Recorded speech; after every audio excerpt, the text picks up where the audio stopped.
So let's continue so that those who come later, they will join you. So these are the applications. You can see my folder, the applications. It's supposed to do advanced IP scanner, Cisco packet tracer. So Ubuntu server here, VMware Player 17. And with this one, we're going to do later, PuTTY.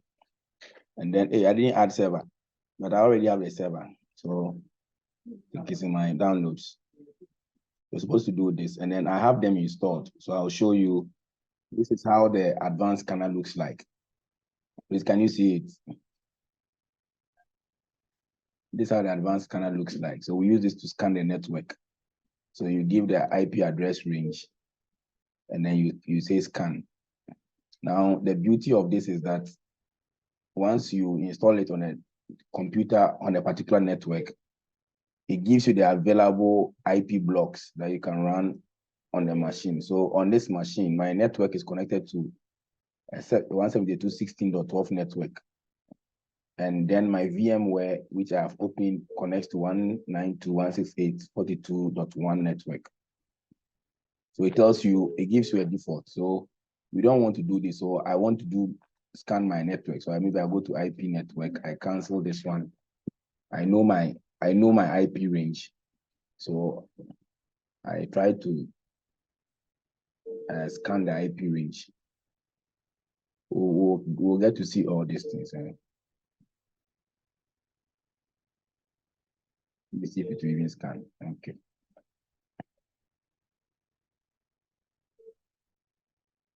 Okay, so I think last time I was talking about getting to know your network. So the host name, you can see the names of all the computers connected on the available network. So you can scan your network and check all this. You see, oh, this is my, let me see, this is one of my machine. Okay, so this is my laptop. This is my laptop. So I told you that the MAC address has a portion that detects which manufacturer manufactured the interface. So you can see manufacturer. So you got the MAC address here. You're able to tell the manufacturer that manufactured the LAN interface. So anybody connecting to the network has a LAN interface, either a LAN interface or a wireless interface manufactured by somebody, and then they have their MAC addresses here. So you scan for an inventory of who and who is connected to your network. So this is how the advanced scanner works. You can open up, there are some arrows here, click and open, and then you see the services that are run. So this particular machine runs a HTTP web service. So the arrow will show that they have other things that they run, still HTTP, that is port 80 is open on this particular machine. Let me see if I can get a different thing. Okay, so actually these are some of our wireless access points.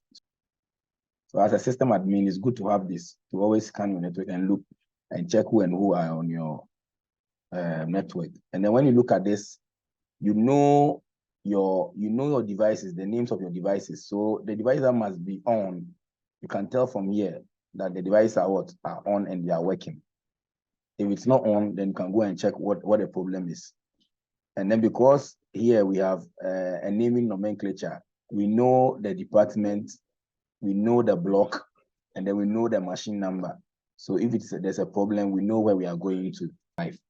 So that's for the advanced IP scanner. If you have it as a network admin, it helps you for basic troubleshooting. Okay.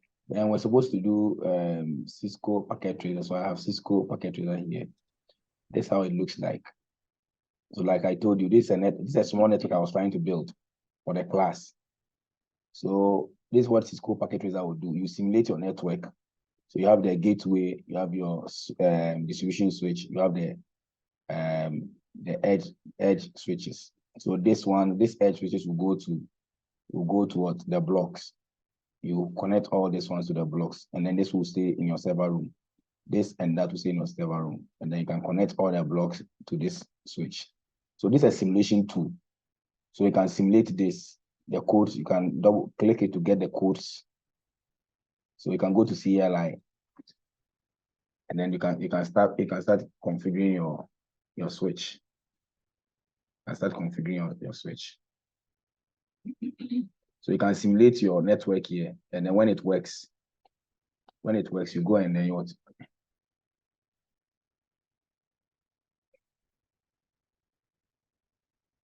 can simulate your network. When it works, you go and apply it on production. So this is for the packet tracer, and you need this as a system admin. But if you want to write CCNA, you need this for practice. It's a good tool for network admins and system admins. So I'll close this. Maybe we'll come back to this later. So let me just lower it. And then VM. So this is the VM workstation player. Now, workstation itself is a paid software. So the player is what is free. And the player only, like the name suggests, it to play your virtual machine. So here I have Kali Linux already configured here. So this is a virtual server running on the virtual machine, which we'll look at when we in the next few minutes. So if I play the virtual machine, it is going to open an operating system, which will be working on the Windows I am running right now. So we'll see why we need to do all these things. So if you had downloaded the server and then the Ubuntu, would have just created a new virtual machine, and then we'll continue from there.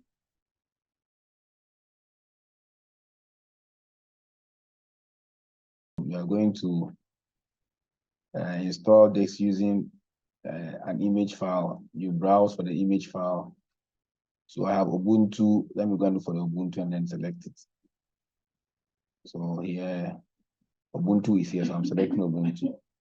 So we're supposed to install the server on the virtual machine.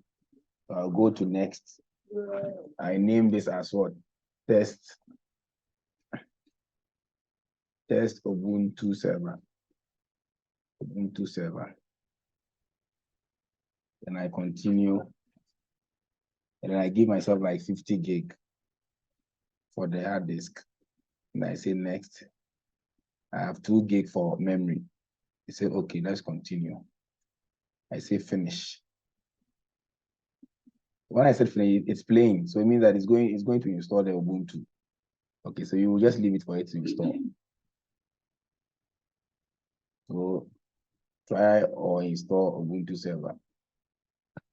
I say, okay, continue, enter. So while this is installing, we'll go to the next tool. So the VMware was supposed to we use the VMware to install the Ubuntu server and the Windows server. So now let's go to our work for today.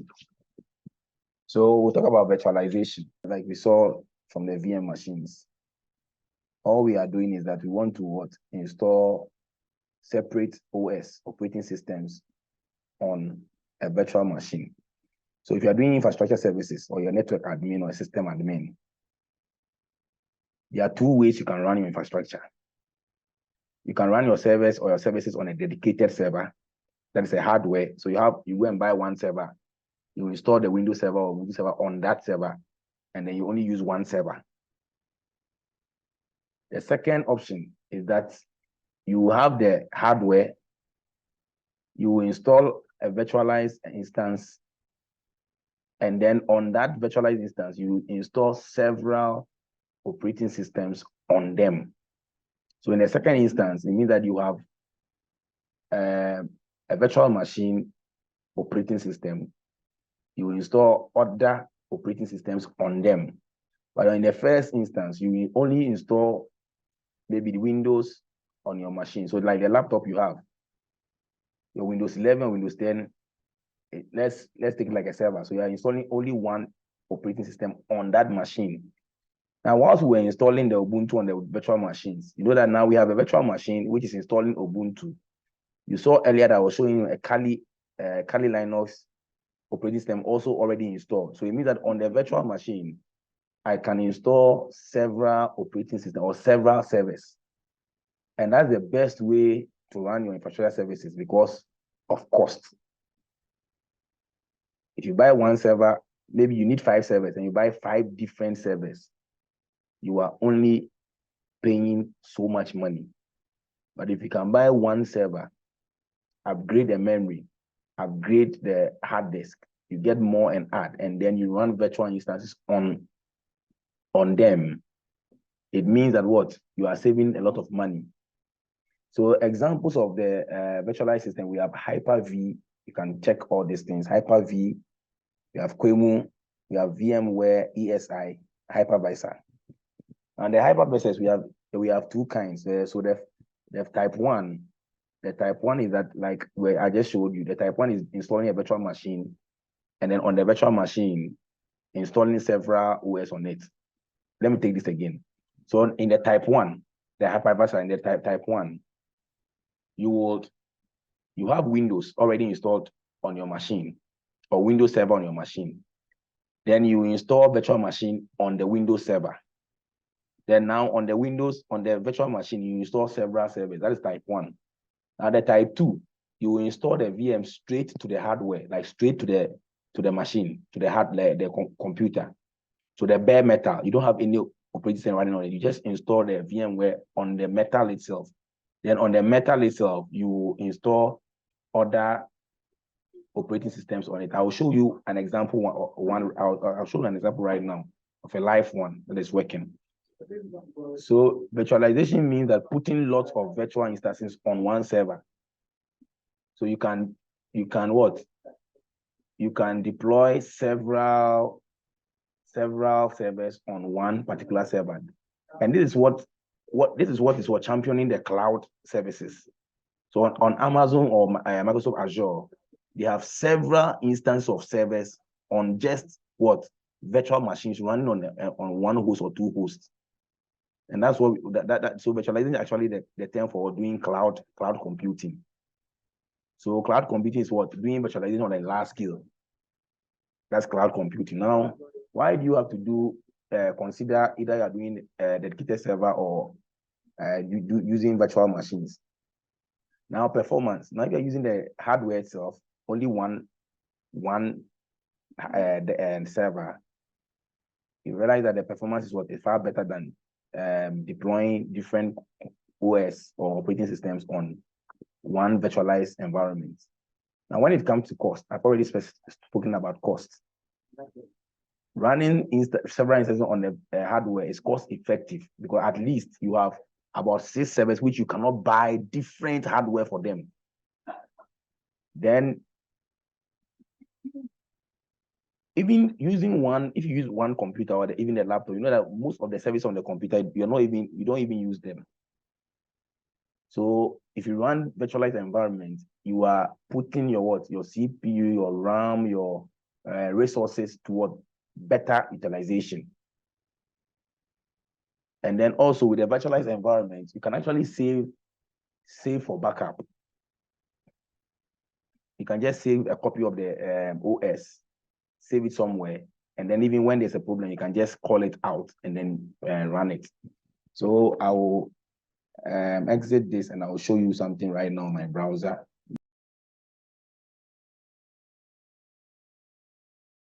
But are you guys there? If you have any questions, you can ask me.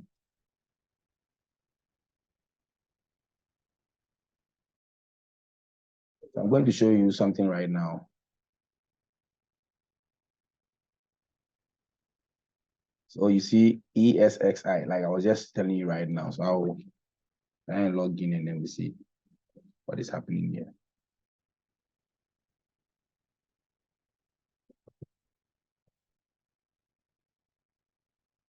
So look at this carefully. This is virtualized environment, live virtualized environment, working virtualized environment. So this is the host. The host is a bare metal. You can actually manage the bare metal from here. The hardware.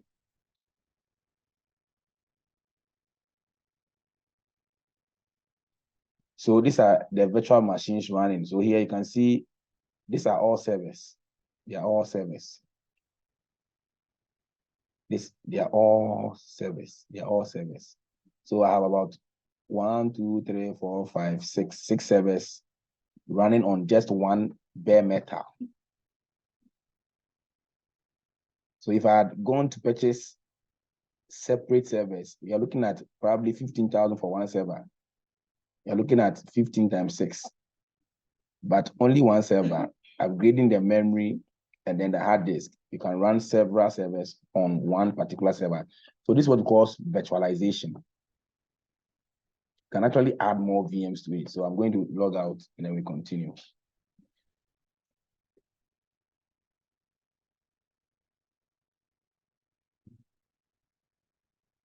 The next thing is remote access. If you are working as a network admin, there are times that you want to remotely log on to your servers or your switches so that you could work from where you are. So sometimes you are not on the field, you are not at work, and there's a problem. If you have internet and a laptop somewhere, you can quickly sit down somewhere, maybe in a restaurant somewhere, and then you connect to your service or your services at your workplace, and then you do all the troubleshooting you have to do. So remote access is very important for network admins. Very, very important. You need to learn how to remotely log into your system. And that's why where you work or what you have heard about IT people is that, oh, sometimes they are not at work. But even when there's a problem, they get to solve the problem because they have tools that they can use to remotely access their devices and then troubleshoot problems, even when they are not on their in their companies.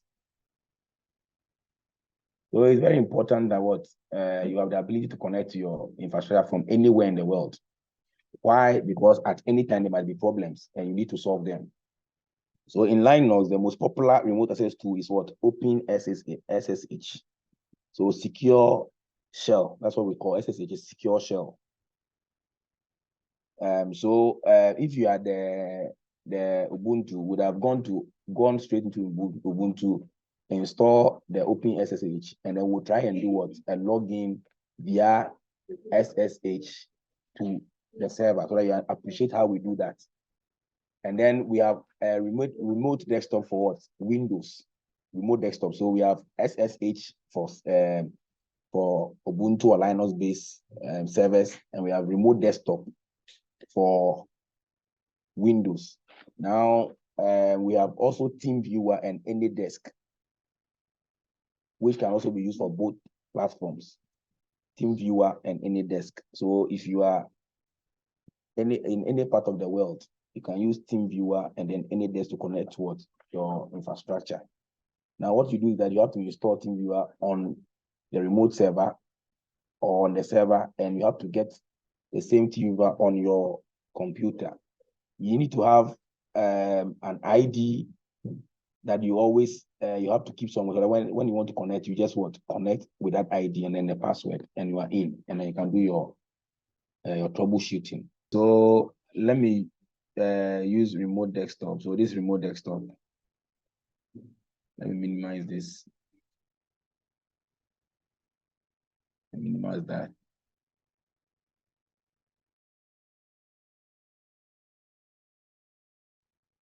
So you type the IP of your server or computer that you want to do remote desktop to.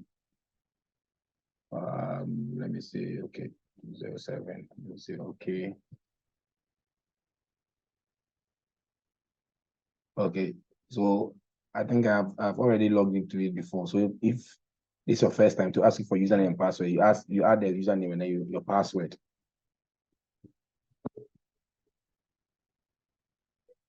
And then you are in a server. Hey, why is this wrong?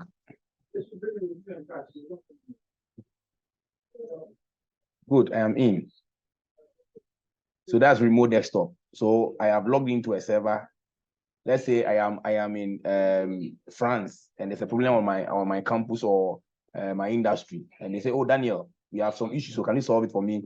What is the issue? Your server is off." And I log into my server, and then I try and find out what is going on my server. I just look at all those things on my server, and then I check the problem and I fix it. So this is how we do remote desktop on Windows. So I'll close and I'll disconnect from. I'll disconnect. The remote session will be disconnected. So what I've done is that now I have access into the server so that I can work from anywhere I am. I close it here. Then I'll try the open SSH. So I'll use Tetteh. Okay. This is SSH connection. So I type the IP address of the device I want to connect to remotely. I go okay. Okay, ask me for username and password. I type it in.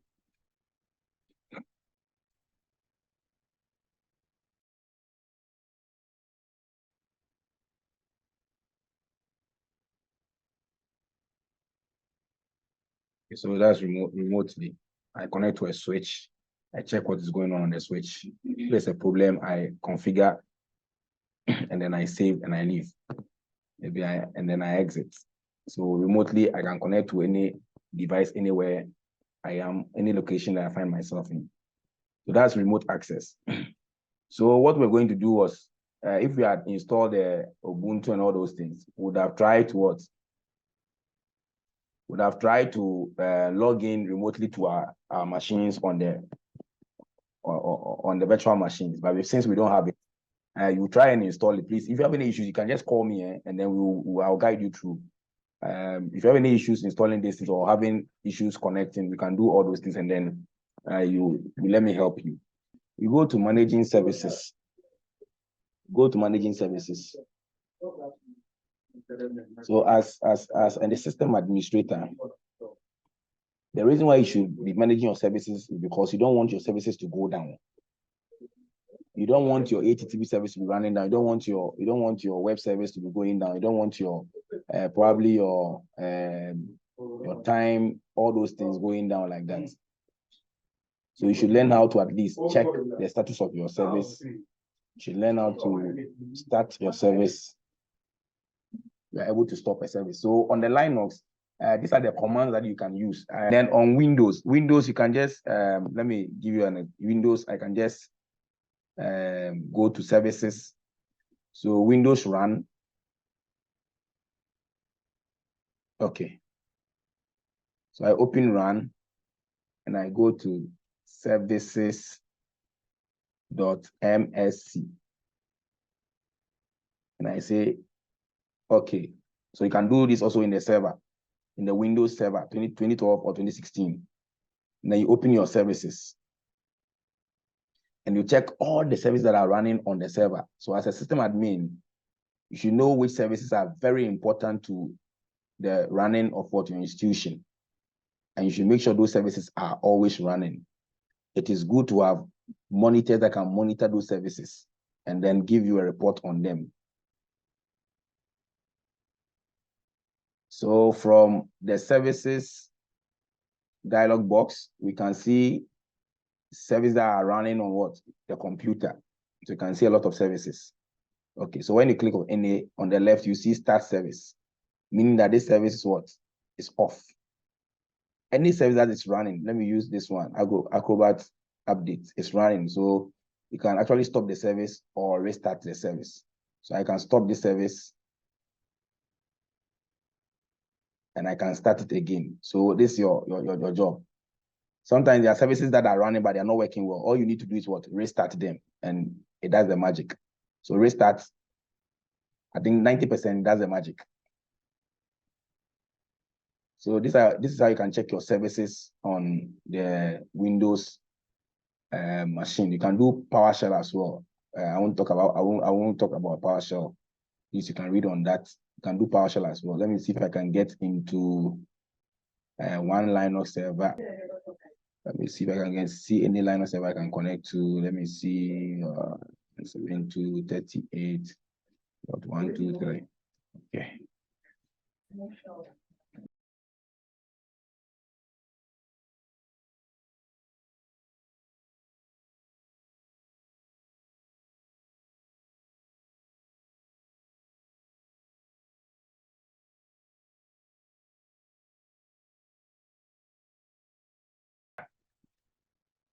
So we want to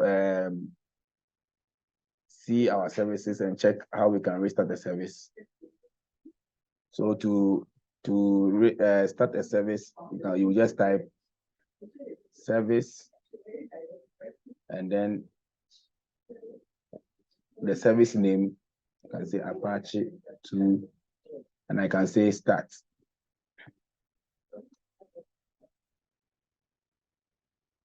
So Apache is not installed on it. That's why if Apache is installed, it has to install. It has to start. If the service is installed, you see it starting. So it gives you an option here that the right way to do it is what? The system to start Apache 2 service. It's also another way to start the service. You can also do service, maybe Apache 2 restart, to restart the service. So this will work on what Linux environments. So I'll disconnect this services, this connection to the server, and then we can continue from here. So NTP is what? Network Time Protocol. NTP is network time protocol. What I want to understand is that you should make sure that your service, all the services you have, they are synced with one time. You shouldn't have different times on your service. Your service should have what? One time. So what you do is that you install an NTP server, and then you point all the servers to that server to pick time from that server. Currently, what we do is that we try to connect our servers to what? An online NTP server. So we don't do in-house. We have an online, so you can check on Google and then find out which ones are online. And then you can point your devices to that online NTP server. Now, what happens if your dates, your times are different? Now, Kerberos and authentication, they depend on time. What we are saying that anybody who logs into your system, you know that there are logs. The logs will tell the time the person logged into your system. So if in the event of a disaster and you're trying to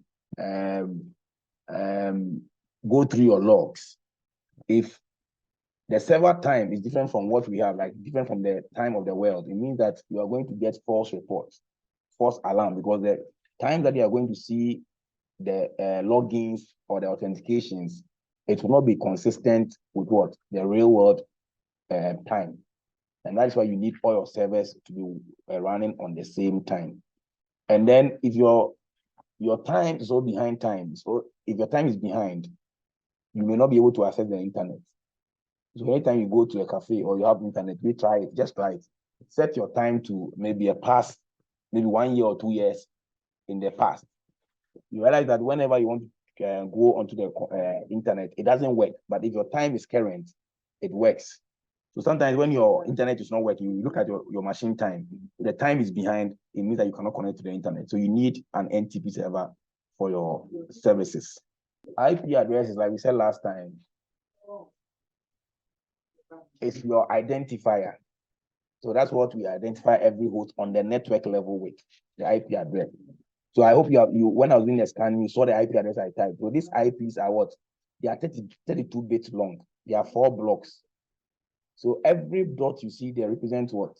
A different block. So like the example, 192.16.1.10. Now if you look down there, you will see that's the next line. You see that I have written some ones and zeros. So in the binary notation, this is how the IP address looks like. This is how the machine will understand the IP address. So they are in 4 blocks. So 4 blocks of what? 8 bits. Another 4 blocks, another block of 8 bits. When you put all together, it becomes 32 bits. That's why we are saying that each IP address is 32 bits long. And there are 4 octets. Octets mean there are 8. So this is what we write in simple forms as 192.16.1.10. This is what the machine understands. 110000.0001. This is what the machine understands. Now in IP addressing, we have 3 different ways of doing IP addressing: classful addressing and then classless addressing.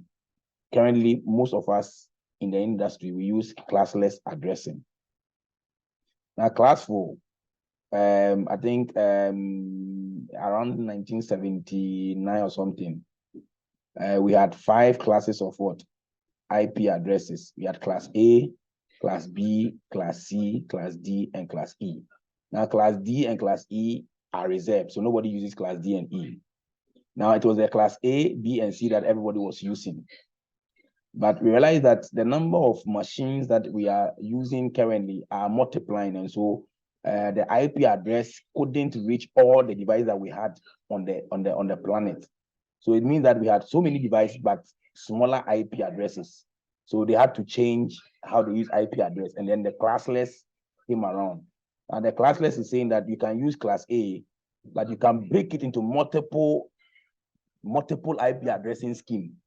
So it works on the same classful addressing, but not like the rigid way the classful used. But in the class, it's not rigid like that. So if you use class A, you can break them into pieces. And then so the same class A, which is supposed to give you maybe 256 networks, now can give you over 16,000 networks. So maybe you understand from here. So in the classful addressing, the first 8 bits were used for networks. So it means that we are having 254 networks. Now, how do we get it? 2 raised to the power 8 minus 2. 2 raised to the power 8 is 256. Minus 2 will be 254. It means that the first network is used by what? Your network. The last network is used for what? Broadcast. So you can't use them. So you can only use 254 networks. Now, at that time, it means that if you're going to run a network, one company will have one network. And you know that there were so many companies popping up. So 254 networks were not enough. And then every network, one network could use about 16 million different IPs, which is not necessary. Because even in the company, you can't, one person cannot use, one network cannot use 16 million different IPs. It is too much. So there were lots of fewer networks that needed more IPs. So Classful did not help. So, like I said earlier on, it's only A, B, and C are used for the network. Now, the D IP address from 224.0.0 to 239.255.2.255 is reserved for multicasting. You can read this. I don't want you to get your head over this thing. Once we don't use it, don't put your head there. And then the E was what future use. Now we are not even going to use the E again because now we have IP version 6, which is helping us because the IP version 4, all the address space is finished. All the address space is finished. So we are now moving to IP version 6. So the chart here, you look at the chart and then you see class A, which had about 128 individual networks. Every network could have about 60 million IPs. So the IP address range was from 0 to 127.255.255.255. So anything here is what class A. If you see any IP that is between this, it's in class A. If you see that 10.0.0 is in class A. If you see 123 dots, it's in class A. Now class B had about 16,000 networks with 65,000 IP addresses. Still, we have more than 16,000 companies. And then this IP address is too much for one company. So we are between 128.0.0 to what? 191.255.255.255. So any IP you see between it. So currently you'll be seeing 172.172. So 172 is class B. Now class C only has what? 254 hosts. But they have what? About 2 million networks. So a lot of networks were using the class C at the time. Because 254, at least you can get 254 computers or devices in your network, and it was okay. So class C begins from 192, it ends at 223, and then the class D will start from 224. Now, even with these IP addresses, we had IPs that you couldn't run on your local network. So for the class A, you can run 10. The address range from 10.0 to 10.55.2555. You can run those one privately. The rest was used for the internet, so for public IP addresses. When you come to class B uses 172. 172. So it's an address block from 172.00.1 to 172.255.255.5 is used for private networks. Private means that your internal network. Public means that your external network. So the public IPs are IPs that are given to us from our ISPs, our internet service providers. So they give us our public IPs. So at that time, apart from the 10, apart from the 192, apart from the 172 and the 192, the rest of the IPs were given to what? ISPs to what? To share for people to use on the internet. Now, all the IPs have been exhausted. So now we are using IP version 6, which I'll give to you as an assignment to go and check. So classless addressing, introduced in 1993 to solve the classful problem. Now the concept is called classless interdomain routing. So we call it CIDR notation, CIDR notation, CIDR notation. What we do is that the network side is fixed, and then we add another feature called the subnet mask, which can help us vary the number of hosts we want to connect to. So here we can now allocate IP addresses to specific number of what? Devices. So if you have about 200 devices, you know that you want what? 254 subnet. If you have about 100, you say you're not going to do 254, you will need like 128. And the subnet mask is able to help you limit your network to that particular number. So you don't, there are some calculations that we need to do, but you can go to the calculator online, I think auvik.com, and then you can do the calculations over there. So you put an IP address, you put the subnet mask, it will do all the calculations for you. So in the network flow, you hear /16, /23, /24. These are all subnet masks. Don't be confused. When you read, you get them. We told you don't want this course to be about reading, and giving you all this thing. We want to do more practicals. So subnetting, the idea behind subnetting is what? To break your network into pieces. So you have an existing network, you have a company, and you're running one network, but you want to break the network into what? Different segments. So you want to say, I want one network to be given to the HR people. I want one network to be given to the admin people. I want one network to be given to the finance people, so that everybody can be working in their domain. You don't want somebody from HR to be working in administration. You don't want somebody from HR getting into the finance network. So subnetting is what? Breaking your physical network into what? Logical networks. So that it also helps that if there's a problem on one network, it doesn't affect all the networks, because if I have 3 separate subnets and there's a problem on one, it doesn't affect the other 2. But in the area where you are running one particular network for the whole system, if there's a break in one, it means that everybody will go down. That's why it is better for a network admin to always run your company in subnets, so that at least if there's a problem somewhere, it doesn't affect the other subnets. If you run a flat network and there's a problem with any of the switches, all your network will just break down like that.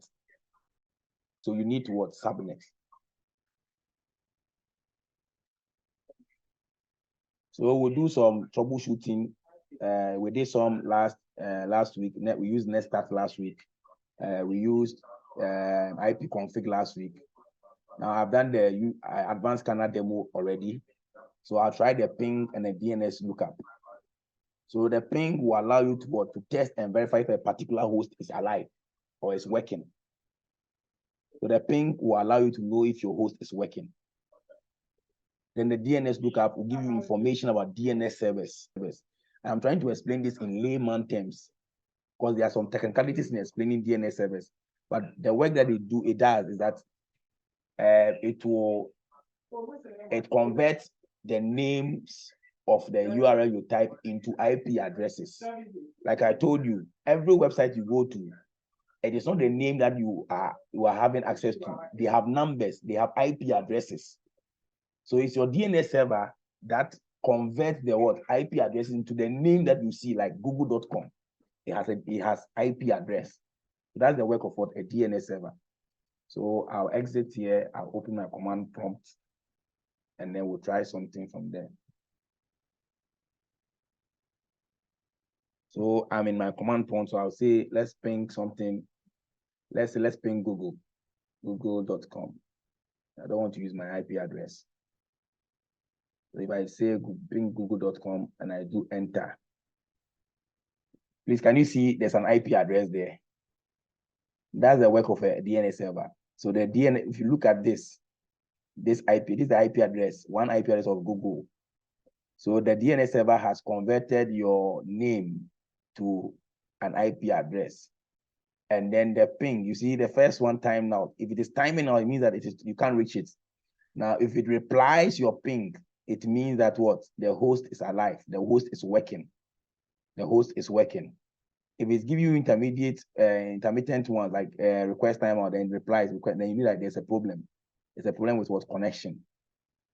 And then the DNS lookup. We'll look at the DNS lookup, and maybe let me say google.com to see what happens.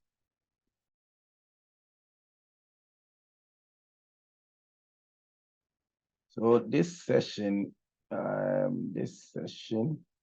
so all this site, we are doing a lookup to dns.com. So it tells me that I have a server here, the address is there, and then Google has name is there, and then Google address is there. So this is, the first one is what we call the IP version 6 address. So Google has one DNS server on this IP version 6 address, and another one with the IP version 4 address.